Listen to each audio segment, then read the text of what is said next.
ओम नमः शिवाय। ओम नमः शिवाय। दोस्तों, आप सभी का आपके अपने चैनल में बहुत स्वागत है। आप अच्छे होंगे और आप हमेशा खुश रहो, भोलेनाथ से मेरी बस यही दुआ है। अगर अपनी कुंडली का एनालिसिस आप हमसे करवाना चाहते हैं, स्क्रीन के ऊपर नंबर चल रहे हैं, व्हाट्सएप पर अपॉइंटमेंट लेकर बात कर सकते हैं।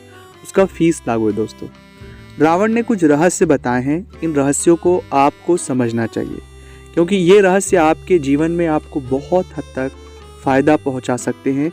और ग्रहों को समझने के लिए, अपनी कुंडली को समझने के लिए आप कई सारी चीज़ों को स्वतः ही अच्छे से कर सकते हैं। आप चाहे कोई सी उपाय कर रहे हो, चाहे आपकी जो भी परेशानी हो, लेकिन अगर इन रहस्यों को आप समझ लेंगे, इन बातों को बहुत गंभीरता से जान लेंगे, तो आपकी कई सारी परेशानियों का हल आपको स्वाभाविक रूप से मिल जाएगा। दोस्तों, वो कौन से रहस्य जो रावण ने बताए हैं, जो रावण ने अपने कई सारे कथनों में ये बात कही भी है, और ये बातें बिल्कुल प्रैक्टिकल है। कई सारे जातकों ने इनको फॉलो किया, उन्हें इसका फ़ायदा मिला है। मैं ये बातें बताऊं उससे पहले एक निवेदन मैं आपसे करना चाहता हूं कि अगर अभी तक आपने चैनल को सब्सक्राइब नहीं किया है, चैनल से आप नहीं जुड़े हैं, तो सबसे पहले आप चैनल को सब्सक्राइब करके चैनल से जुड़ जाए। कमेंट्स में भोलेनाथ का कोई एक नाम लिखे।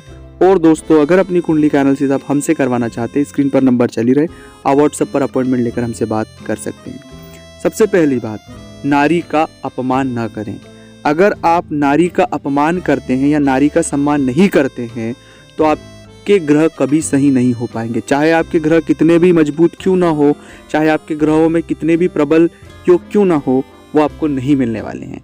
ये भी प्रैक्टिकल आप रावण के जीवन से भी देख सकते हैं, और रावण ने ये बात कई बार कथनक तौर पर सामने आती है। इसलिए कभी भी जाने अनजाने में, चाहे आप महिला क्यों ना हो, नारी का अपमान ना करें, उनका सम्मान करें, उनकी बातों को समझे और फिर आगे बढ़े। दूसरी बात है जो रावण ने इस विषय को लेकर कही है कि अपने गुप्त रहस्य, अपनी गुप्त बात, चाहे हम खुश हों, चाहे हम कितने भी अच्छे माहौल में हो, गुप्त रहस्य कभी किसी के साथ शेयर नहीं करना चाहिए।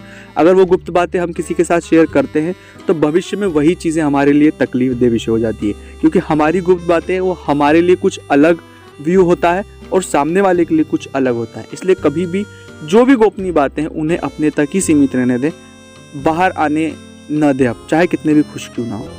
तीसरी और मुख्य बात है कि आप चीज़ों को सुने, क्योंकि सुनने से ही आपके शुक्र आपको बहुत हद तक पॉजिटिव, और गुरु दोनों ग्रह आपको बहुत हद तक पॉजिटिव रिस्पॉन्स दे सकते हैं, सिर्फ एक गहराई से सुनने के लिए। अगर आप गहराई से सुनेंगे चीज़ों को, आपको कई सारी चीज़ें जो है जीवन में बदलाव दिखाई देगा। और सबसे महत्वपूर्ण, ईश्वर का जप, ओम नमः शिवाय का जप करें, उसमें बहुत बहुत शक्ति है दोस्तों। इसलिए ओम नमः शिवाय का ज़्यादा से ज़्यादा जप करें। ओम नमः शिवाय।